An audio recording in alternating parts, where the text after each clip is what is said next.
Hello, everyone, and welcome back to the One United podcast. And it's been a while. This is Wali Siddiqui, and काफी time हो चुका है, and you know how it is. Uh, Quite busy nowadays, but always trying to take out the time to interact with you guys. And the reason why we're here today is in order to talk about two shortlisted candidates that we're going to talk about over here, center forward targets. And I'm sure you're pretty much aware of it. It's been on Twitter, Facebook, Instagram since morning. And it's that United have finally shortlisted their center forward targets. And it's now between Benjamin Sesko from RB Leipzig and Ollie Watkins from Aston Villa. Now, a lot of people have their say as to who they prefer, whether it's Watkins, whether it's Sesko, and for very good reasons why. But first and foremost, I would like to say that it's a good move by United if this is the actual list that we are going to go ahead with.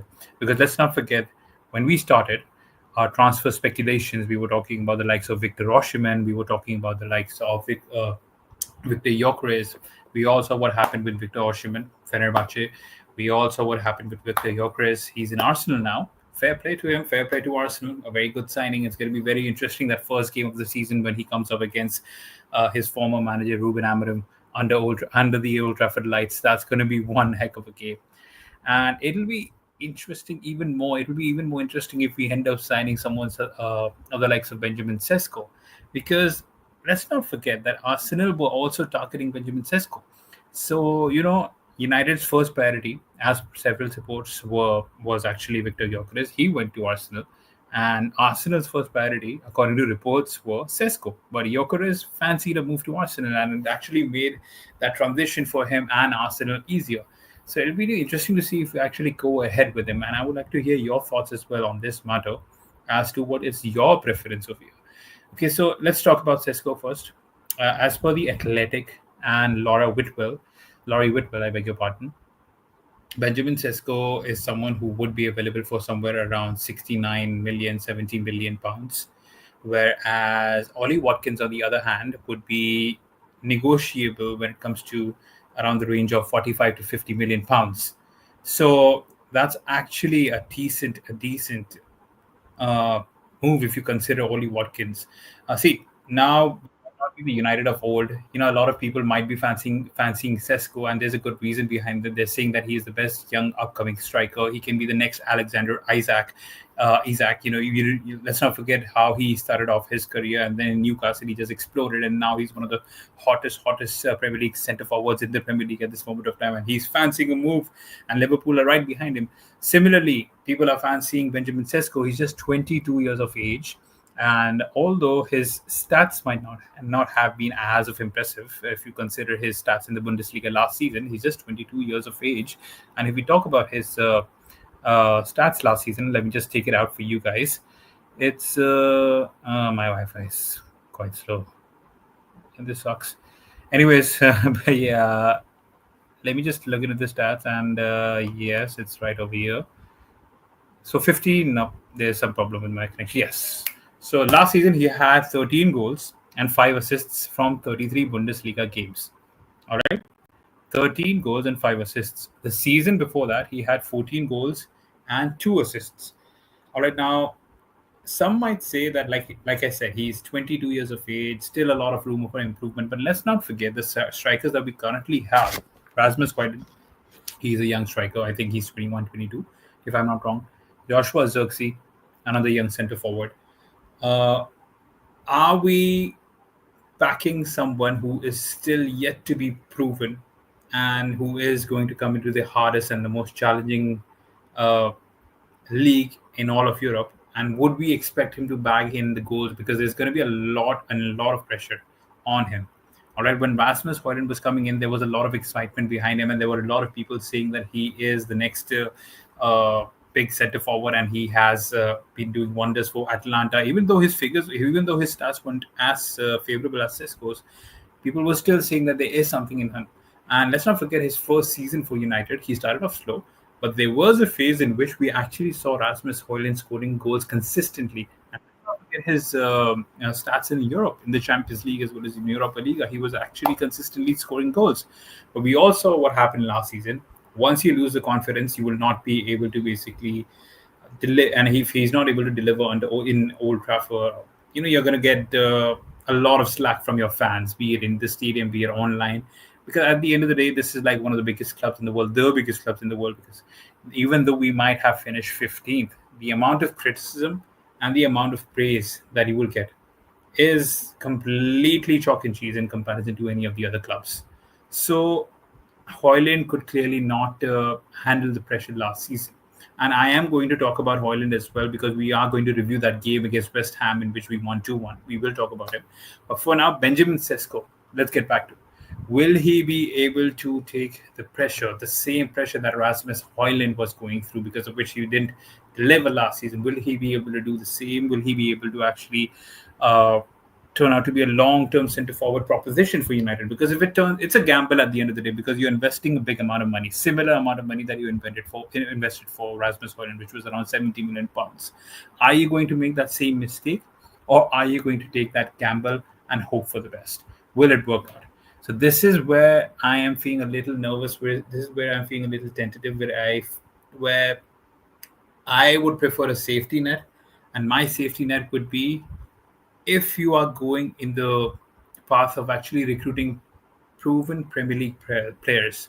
We're talking about Matheus Cunha, we're talking about Brian Mbeumo, and if you're going ahead with another centre forward who has proven himself time and time again in the Premier League, then for me personally, see, you might have your opinion. My opinion is that Ollie Watkins would be the right fit for United. Again, uh, the two targets that have been, for those of you who have joined over here, I would love for you to actually comment and put in some thoughts as to who your preferred striker would be and why would you prefer him over the other. But why I am preferring Ollie Watkins is, like I said, a proven Premier League centre forward. He, despite him having a lull last season, if you look at his stats, I beg your pardon, 38 games he featured in the Premier League, and he had 16 goals and 8 assists. All right, and this was, people were considering him as not having a good patch. He was having a lean patch.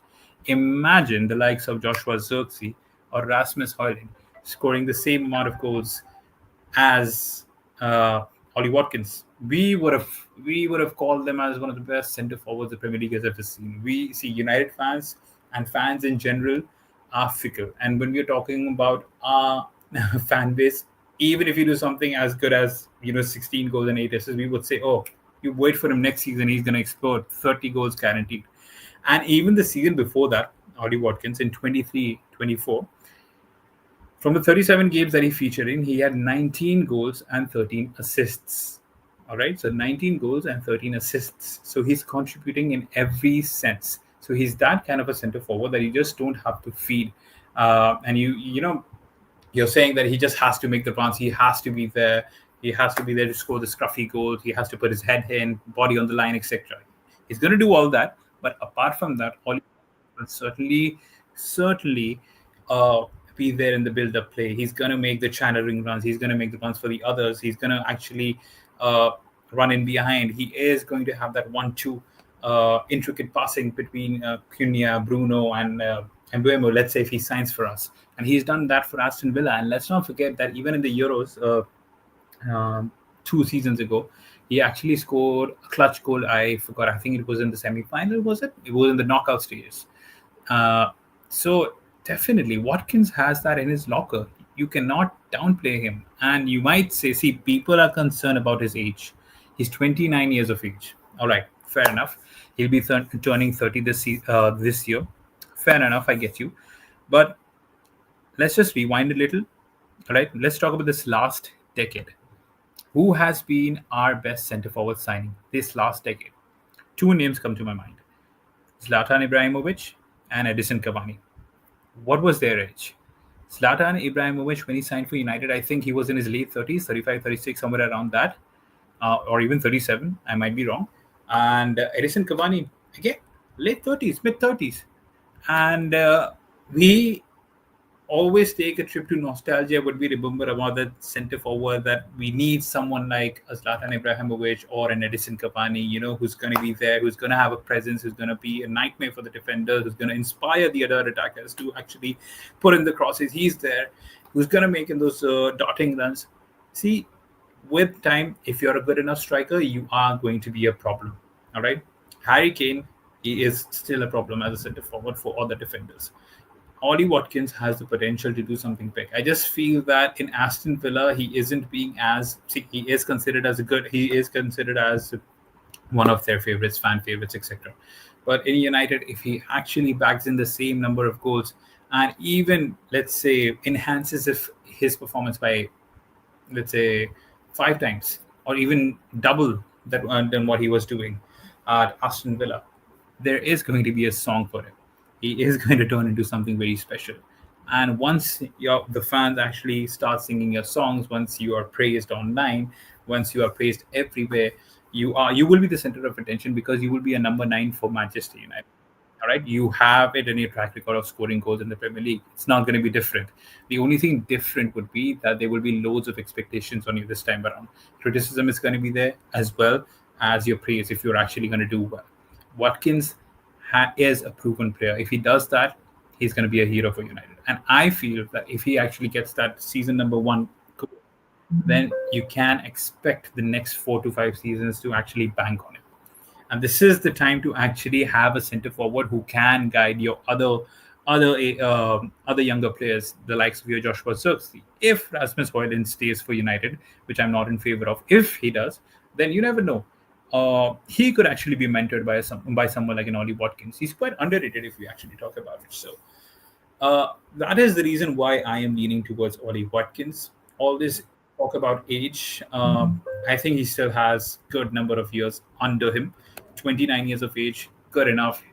He's a Premier League proven player. Like I said, 16 goals last season. Even the season before that, he had 19 goals, just one shot of 20. And the partnership of Cunha, the trio of Cunha, Embuemo, and Watkins can do wonders for United. So that is where I'm leaning at. Secondly, value for money. If, as per what Ineos are saying, they need to basically cost cut and save money, then rather go for the safer bet. The safer bet is Ollie Watkins. See, he's Premier League proven.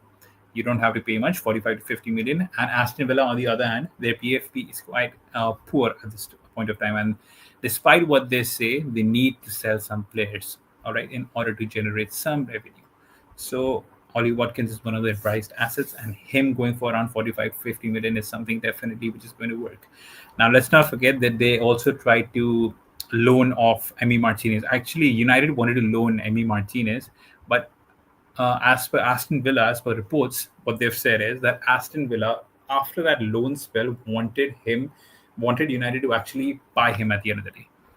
That is something which United did not agree with. That is something which United thought was too expensive for them, and which is why they actually backtracked. And now they're looking towards Lemons. There are also reports of Donnarumma, which I don't believe in, but Lemons is something which they might actually go ahead with, a much cheaper option, and a goalkeeper who is young and upcoming, and who actually had a very good couple of seasons in the Belgian Pro League. So keep an eye out for that. But yeah, here we are. So Sesko or Watkins, for those of you who are watching, let me know what your preference is. Is it Sesko? Is it Watkins? Sesko definitely has age on his side, 22 years old. If he bangs, he bangs, because we also what happened with Alexander Isak. But Watkins has the experience of playing in the Premier League and can be an immediate hit, doesn't need to gel in. He starts immediately from the word go. So what is your preference? Would it be Watkins? Would it be Sesko? And why? If you would like to interact with me over here, that would be great. Otherwise, we can swiftly move ahead. And the next topic that we wanted to talk about was Marcus Rashford. We didn't touch upon him. Actually, like I said, I was quite busy these last few days. But let's talk about Marcus Rashford. Didn't end well. His tenure with United, it was quite poor. And what actually seemed quite off for me was that the interaction between him and what's his name, Ruben Abraham, our manager. How can I forget his name? Sorry, I'm getting a few messages on my phone because of which I got distracted. Yeah. So, what he has said about Cunha and Mbeumo recently, have you seen what he's actually said? What he said recently was that Cunha and Mbeumo, the best qualities about them is that they do not have a superstar persona. They are stars, of course, but they do not carry themselves in that way, which was basically indirectly targeting, I would say, Marcus Rashford and Alejandro Garnacho as well. So I think Rashford, of course, he had loads of potential, man. And let's not forget, under Eric Ten Hag, he exploded. He had 30 goals that season, and we all thought that Marcus Rashford is going to carry that Manchester United flag towards the pinnacle of success. Unfortunately, that wasn't to be. We saw his slump in form, and off the pitch also there were a lot of talks about his lifestyle. See, we do not care about all that. If you're actually performing on the pitch, then people are not going to say anything about what you're doing outside. Unfortunately, he wasn't able to transpire his performances on the pitch. He wasn't able to continue the season after. So that is the reason why a lot of pressure was created. And then it was just, it was just like a domino effect. It was just like you taking a Lego from under a really good building that you've constructed, and it all comes falling down. It all comes falling down. So that is exactly what happened with Marcus Rashford, unfortunately. And a lot of sulking, no tracking back. That was something which a lot of fans spoke about. But at the end of the day, see, we did have some very good memories with him. He had an impeccable debut. I think it was again Midtjylland. I think in the Europa League, he scored a brace in his debut game.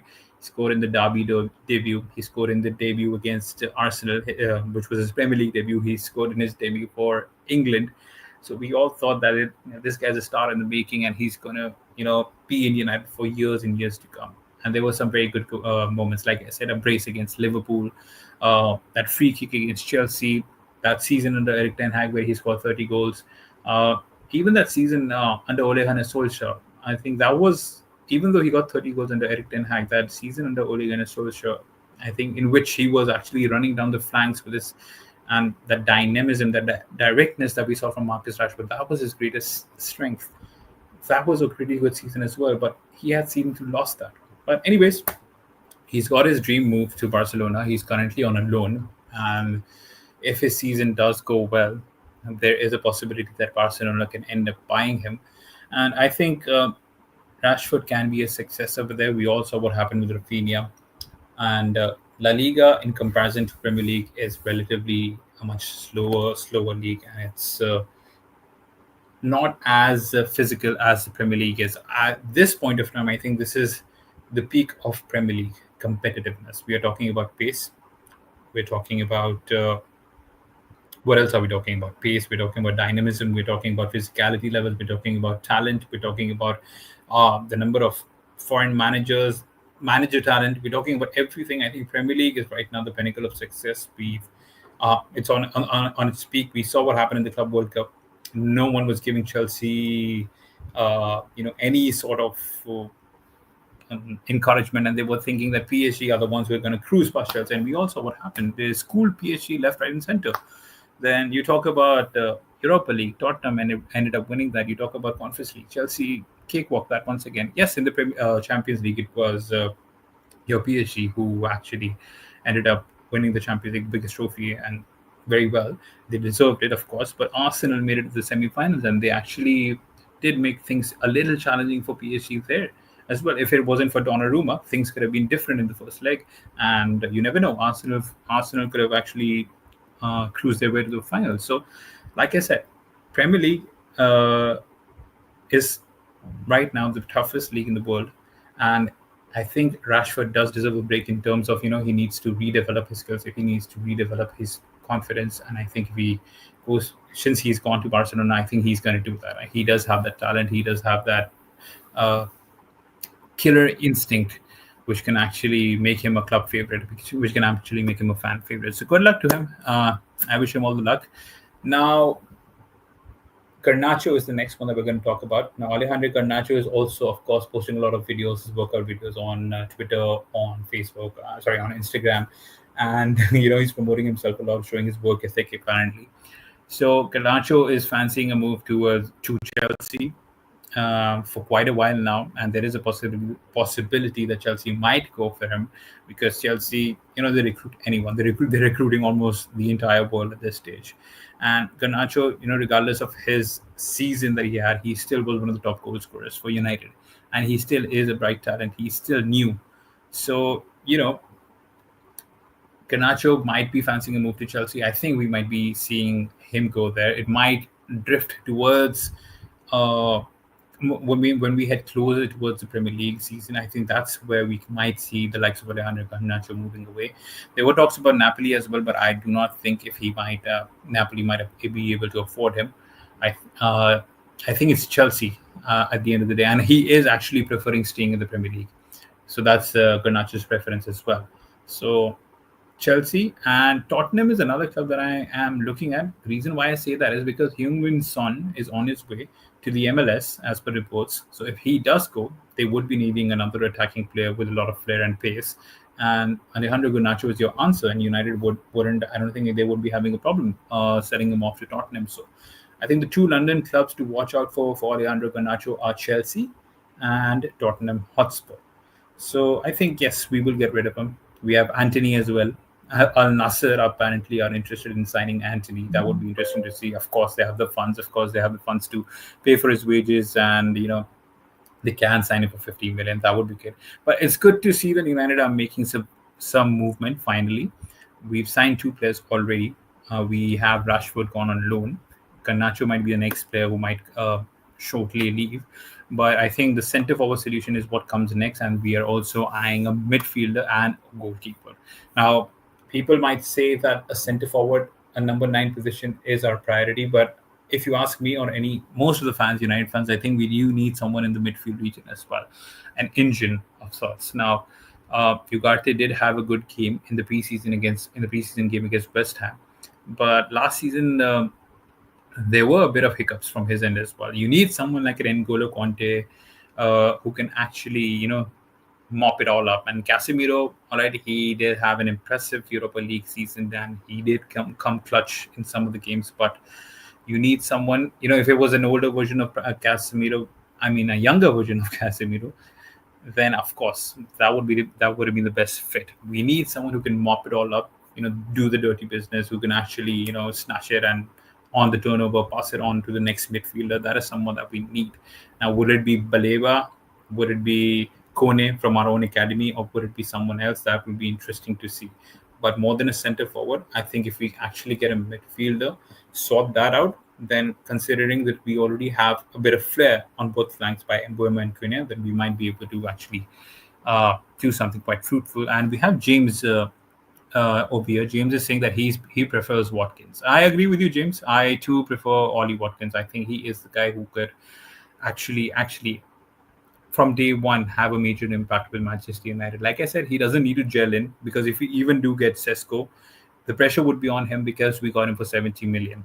All right. Secondly, he has to gel into the physicality levels with the pace of the Premier League. So even the fans might be a little patient. The manager might be a little patient, but the fans will be patient, but for a little while. If he doesn't score quick enough, then how it basically snowballs into. So I think Ollie Watkins would be the safer bet. I think Ollie Watkins is the man you need to go ahead with. So Watkins is what I'm looking for, and James, I think, does agree to that as well. Thank you for your comment, James. And the final bit that I wanted to talk to you about was the preseason game against West Ham, and it was quite decent. Let's talk about that. So United ended up winning that game 2-1, and I'll take out the stats of that game as well. But other than that, I'll also talk about the eye test as to what I thought, what I felt, and what I saw. So in the game against West Ham, let me just open this up. So, of course, it was our main man, Bruno Fernandes, who bagged in the 2 goals. So we had 15 shots, 15 shots off target. 15 shots in totality, 5 shots on target. Possession of 43%, not much, for his 461 passes, and a pass accuracy of 83%. But what actually caught my attention, what actually caught my eye, was that our players looked a bit sharper and a bit quicker. the physicality levels has also enhanced to a certain degree. Now I'm not getting very much like I'm not getting excited by a lot, but it was much better to what I saw last season for entirety. So, like I said, the sharpness levels were there. Now, see, our brand of football under Amarim is not going to be possession based. It's going to be a little, quick transition. You have to pass the ball quickly enough in order to transition into the final third region. And the second mode of attack is that when the other team is actually building up from the back, you have to press as a team. And that is something which we saw quite a few times, and it almost turned out to be quite fruitful because Hoyland, for a change, looked sharp. And if you remember the first counter attack that we did, Hoyland was actually the last man, and right in front of him was a defender for West Ham. I forgot his name, but he actually ended up beating him in a race, and there was a good shot taken by him which hit the post. So that is something which I never expected out of Hoyland, but that was something which actually caught my eye, and he looked quite sharp. Other than that, there was Kobe Mino in midfield who was doing a very good job, who was mopping it up quite well, who was actually doing the simple things quite well.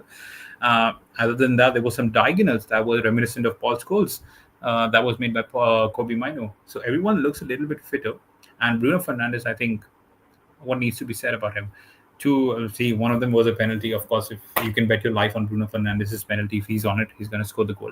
But that second goal was immaculate, and that is something which we do expect out of him. He missed an easy one-on-one, but he ends up scoring that banger. That is Bruno Fernandes for you in a nutshell. So Amad Diallo, of course, he was a little underused. I feel that he is going to develop because right wing back is eventually it is a difficult position. Right wing back is a position that Amad Diallo will have to adapt to, but he is a high IQ footballer. He is an intelligent footballer. I think he's going to learn that skill, learn that ability, and I think he is going to eventually get better as we go on. So nothing to worry about over there. Cunha also some decent moves from him as well. I was quite impressed. It was decent. He needs a little bit of time to actually adjust to that system. I think he will be there. Ugarte was quite good. We saw some good nutmegs from him. We saw that through ball to Amad Diallo, which he scored. It was an offside. Unfortunately, we saw some good tackles, good interceptions from him. So, like I said, see, the main thing that I liked about that game was we looked sharp. We weren't losing battles in midfield. There was some sharpness over there. There were some sort of communication that was actually on level with everyone. So that is something which I liked. The sharpness was there, the fitness was there, and I long may that continue. Of course, in the second half, things changed when he actually made those changes. A lot of the senior players came off. Of course, Casemiro went in, Harry Maguire came in. But our academy players, they need to actually pull up their socks if they want to impress the manager this season and have a say in the first team, because there was a big difference in the second half and in the first half. And in the first half, we played much better than what we did in the second half. So I hope our academy players improve, because some of them will have to make a mark as we go ahead in the Premier League season. So sharpness. That being said, our first team players and their sharpness was something which was a positive in my eyes. And the next game would be on the 31st, which would be against Bournemouth.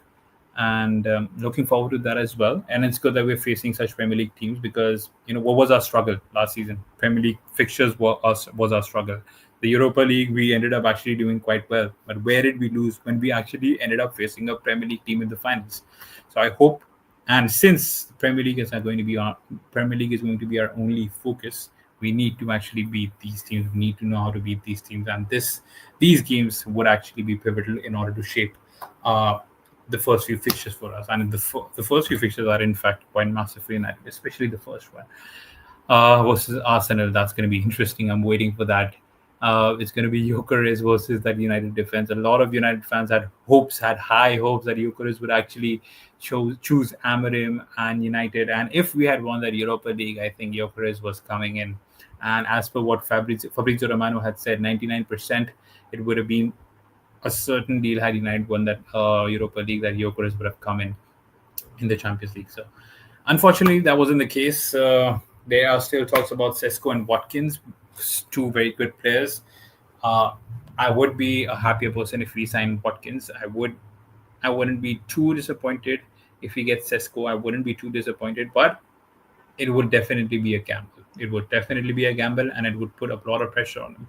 Watkins, I don't think there was going to be a lot of pressure on him. Of course, for United, there will be a lot of pressure, but it's not going to be like 70 million, and it's not going to be like he's new to the Premier League. He's coming from the Bundesliga to the Premier League. It's going to be something different. I think he's going to do well if we do end up signing him. An interesting few days coming up, and we will make sure to bring in those updates and talk about any other transfer speculation, the incomings, outgoings as we go ahead. Hopefully, we will actually end up shaping a good team. We will end up hopefully signing a center forward, a midfielder, and a goalkeeper. If we do end up doing that, then I think it's a good transfer uh, situation for United. And if we end up selling off the likes of Garnacho and Anthony Sancho, of course, how can I forget that guy? Then it would be a perfect summer. Looking forward to it. Looking forward to it. Let's see what happens. Thank you guys for joining in. We will be sharing. We will be coming live in the upcoming days as well. It's quite busy. Like I said, have to handle work in the morning, so we rarely get the time to actually record. But hopefully, we will be a little more consistent going ahead. We'll also have the likes of Paritosh coming in. And for now, if there's anything else that you would like to say, you can always mention it on our comment section on YouTube. But for now, it was nice talking to you guys, and we will be hoping that we do end up getting someone who can bag those 20-25 goals on a regular basis in the Premier League. Once we do that, we will be on our way up. And I'm quite confident of that. If we do end up getting someone like a Watkins, I think we might be on our way up. So hopefully, fingers crossed, we go in for the right centre forward. Let's see what happens. And until then, do take very good care of yourselves. Bye-bye, guys.